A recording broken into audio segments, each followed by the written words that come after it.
This is SOSF. Alright, let's get centered for a second. Take a breath. We're always talking about where this is all going, right? With technology, with AI, it feels like we're on this insane roller coaster, and we don't know if the next drop is going to be 100 feet or 1,000 feet. Everyone's got their predictions. But what if the predictions stopped being? Well, predictions? What if they were basically spoilers for the future?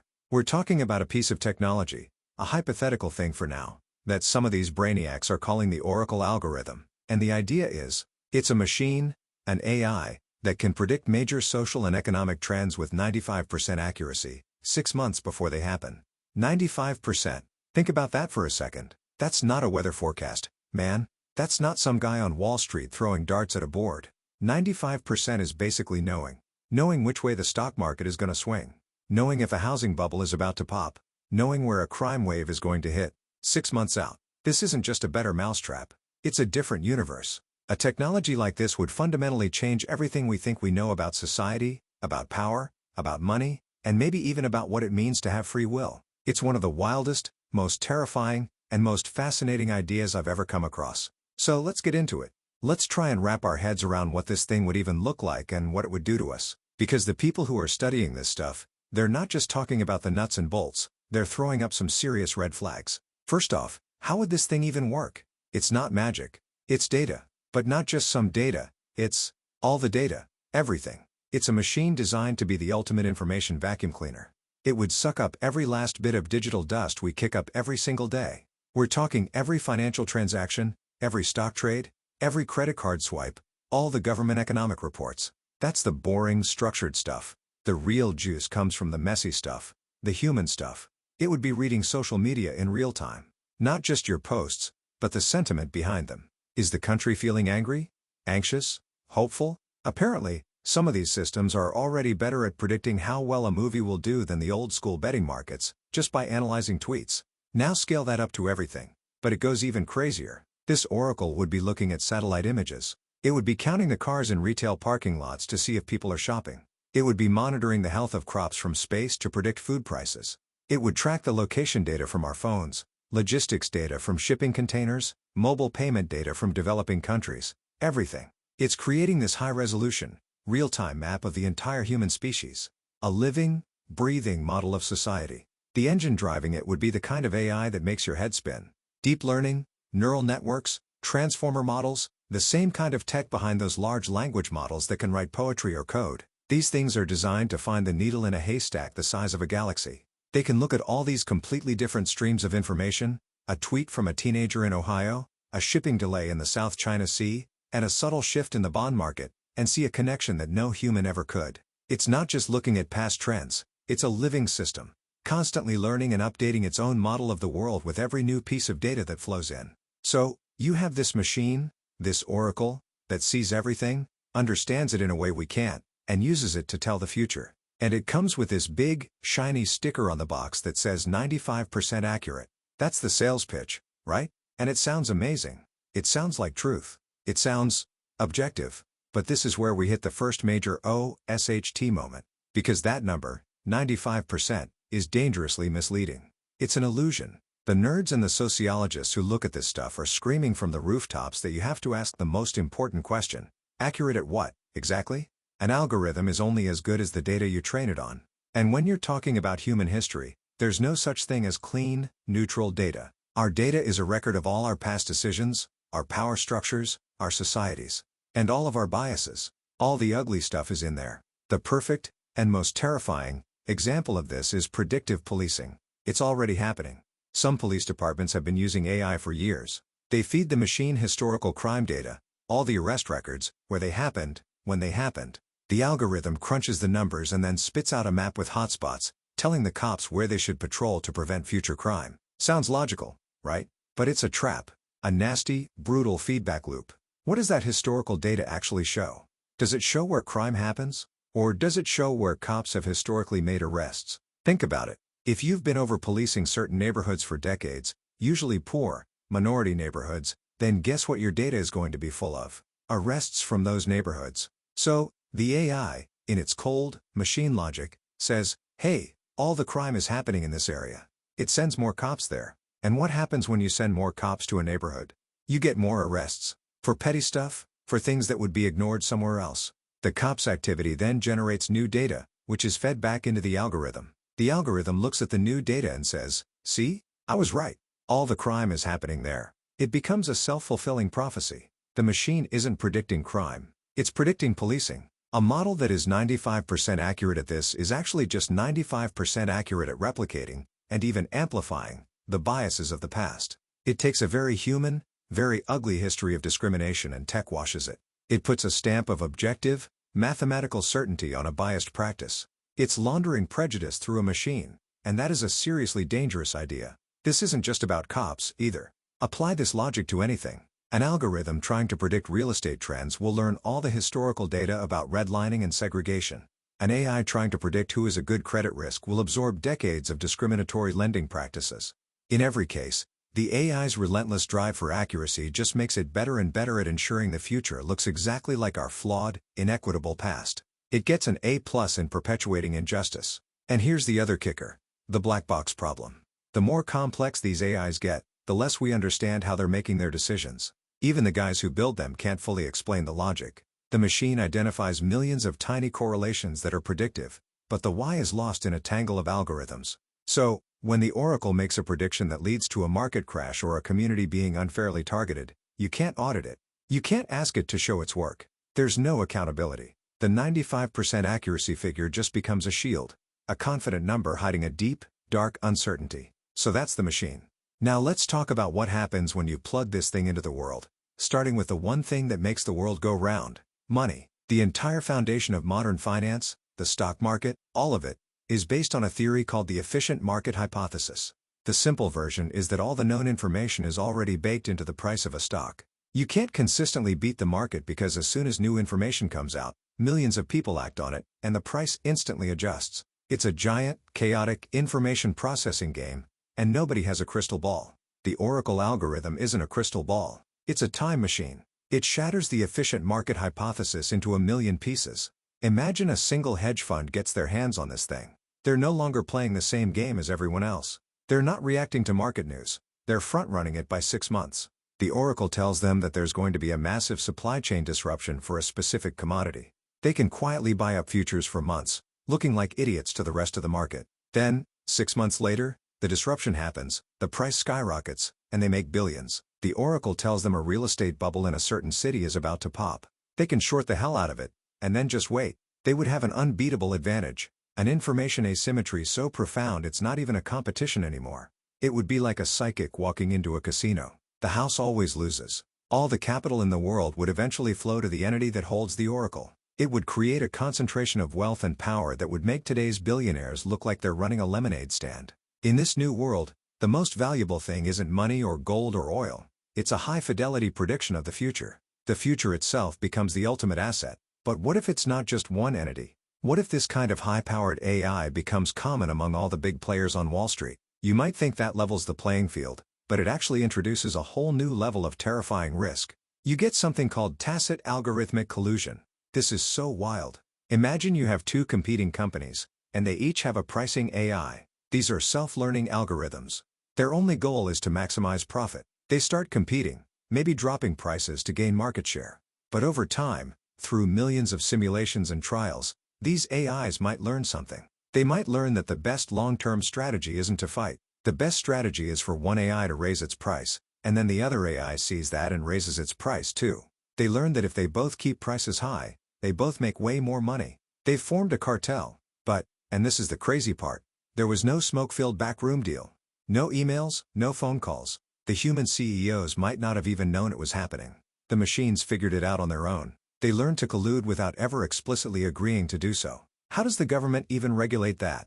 You can't prove intent. It's a digital ghost cartel. The Oracle could be the central conductor for this kind of behavior without even trying. If all the big companies have access to its predictions, they'll all be guided by the same optimal strategy. The Oracle predicts a surge in demand for something, so all the companies raise their prices at the same time. They're not colluding. They're just all reacting to the same perfect information.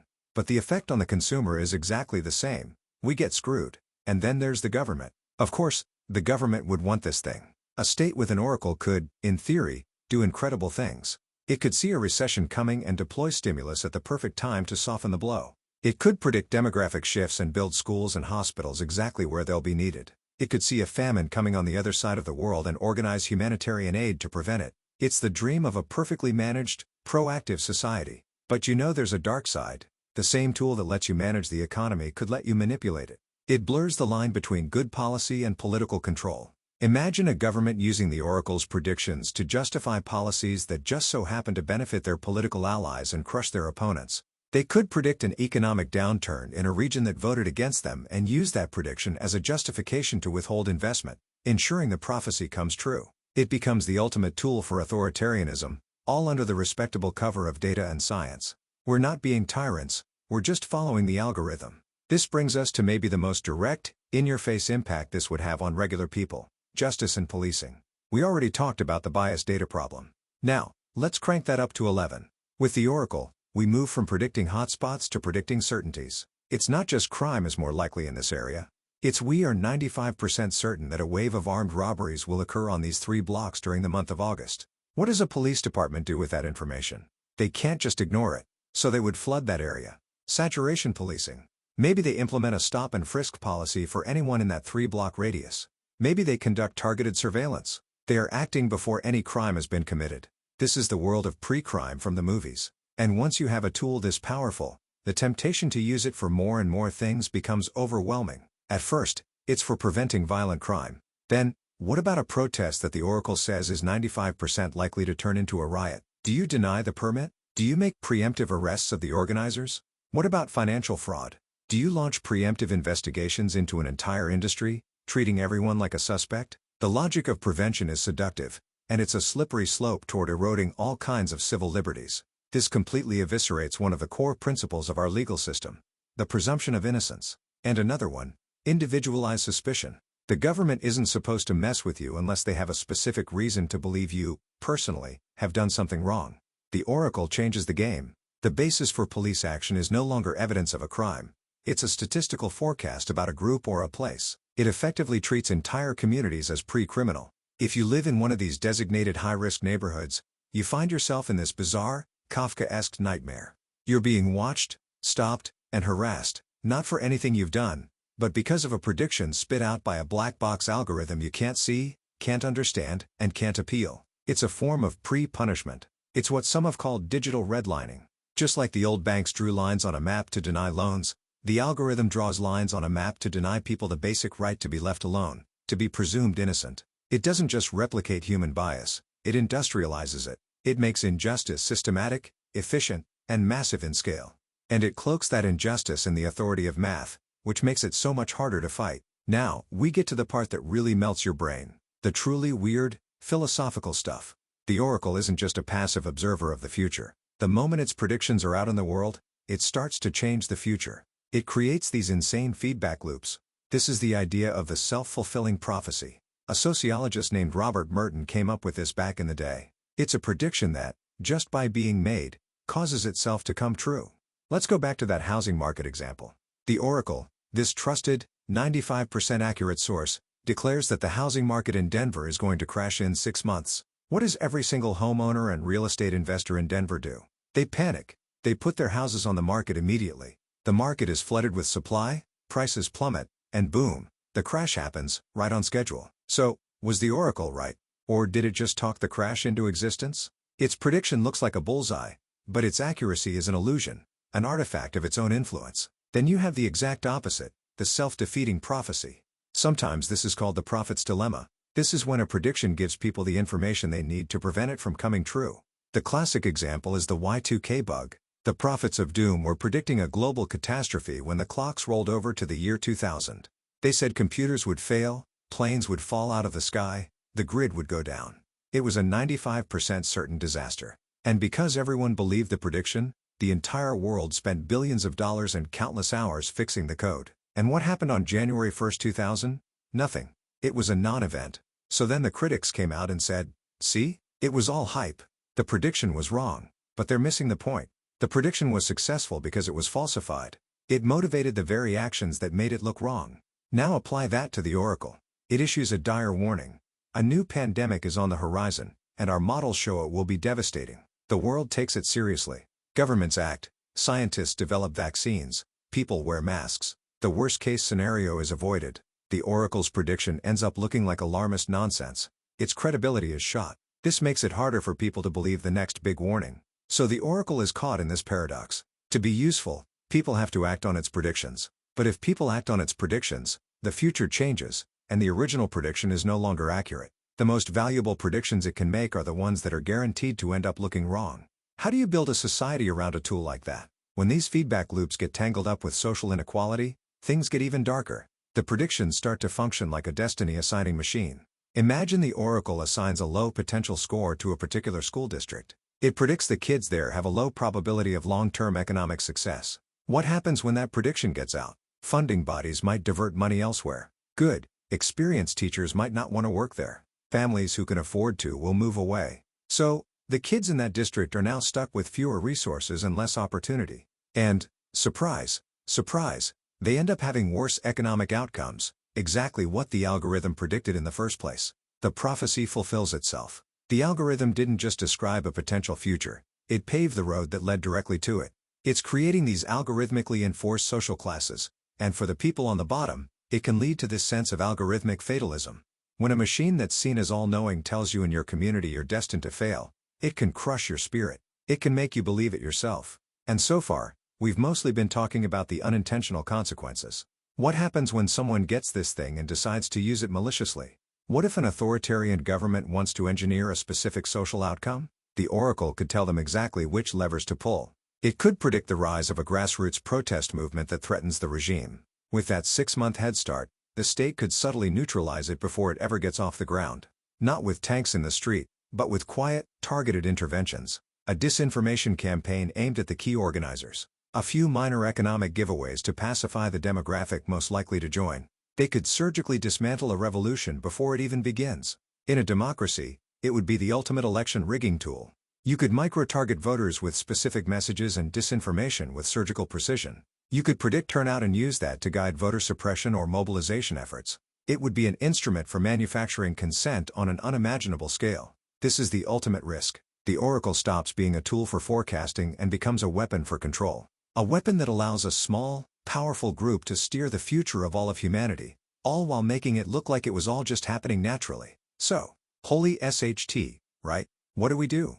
We can't just uninvent the idea. This is the direction technology is heading. The people who are paid to worry about this stuff, the ethicists, the regulators, the sociologists, are saying we need to get ahead of it. We need to build a governance framework, some serious guardrails, before this thing is running our lives. They're borrowing from frameworks that already exist, like the AI principles from the OECD, which is this big intergovernmental group. The principles are common sense, but they're crucial. Things like, the AI has to serve humanity's well-being, not just make a few people rich. It has to be subordinate to human rights and democratic values. It has to be transparent and explainable, no more black boxes. And there has to be accountability. The algorithm did it can't be an excuse. Based on these principles, they lay out a blueprint for action. First, some things should be banned outright. The government using an oracle to give every citizen a social score that determines their opportunities in life? That's got to be illegal. Full stop. It's an unacceptable risk to a free society. Second, if the public sector, the government, the cops, whoever, is going to use it, there has to be radical transparency. We, the public, have to be able to see the data it was trained on, the results of bias audits, everything. Secrecy is a direct threat to democracy. Third, there has to be a right to fight back. If the algorithm's prediction negatively affects you, if it denies you a loan, gets you put on a watch list, whatever, you have to have a clear legal path to appeal that decision to a real human being who has the power to override the machine. Fourth, we need to invest in counter-oracles. This is a cool idea. We need to build good guy AIs whose job is to audit and investigate the big, powerful AIs. AIs designed to hunt for bias, to detect manipulation, to call bullshit on the other machines. And finally, this has to be a global conversation. An oracle algorithm is a world-changing technology. You can't have one country with strict rules and another with no rules, creating a race to the bottom. There need to be international agreements on how to manage this thing. In the end, the challenge of the oracle isn't a technical one. It's a human one. It's a societal one. It forces us to confront these massive questions we usually push to the side. What is free will if our choices can be predicted with 95% accuracy? What is justice in a world of pre-crime? What kind of future do we actually want to build? One of hyper-efficiency and preemptive control, or one that leaves a little room for chance, for redemption, for freedom? The path we take won't be written in the algorithm's code. It will be determined by the wisdom and the courage of the rules we decide to build around it. It's a conversation we need to be having right now, because the future it's predicting is coming a lot faster than we think. Here's the real brain bender to leave you with, the one that'll keep you up at night. If this Oracle algorithm existed today, and it could lay out your entire life for you, your career, your relationships, your health, your death, with 95% certainty, would you want to look? And if you did look, could you even change it? Or does the simple act of knowing your predicted destiny become the very thing that locks it into place? See you next time.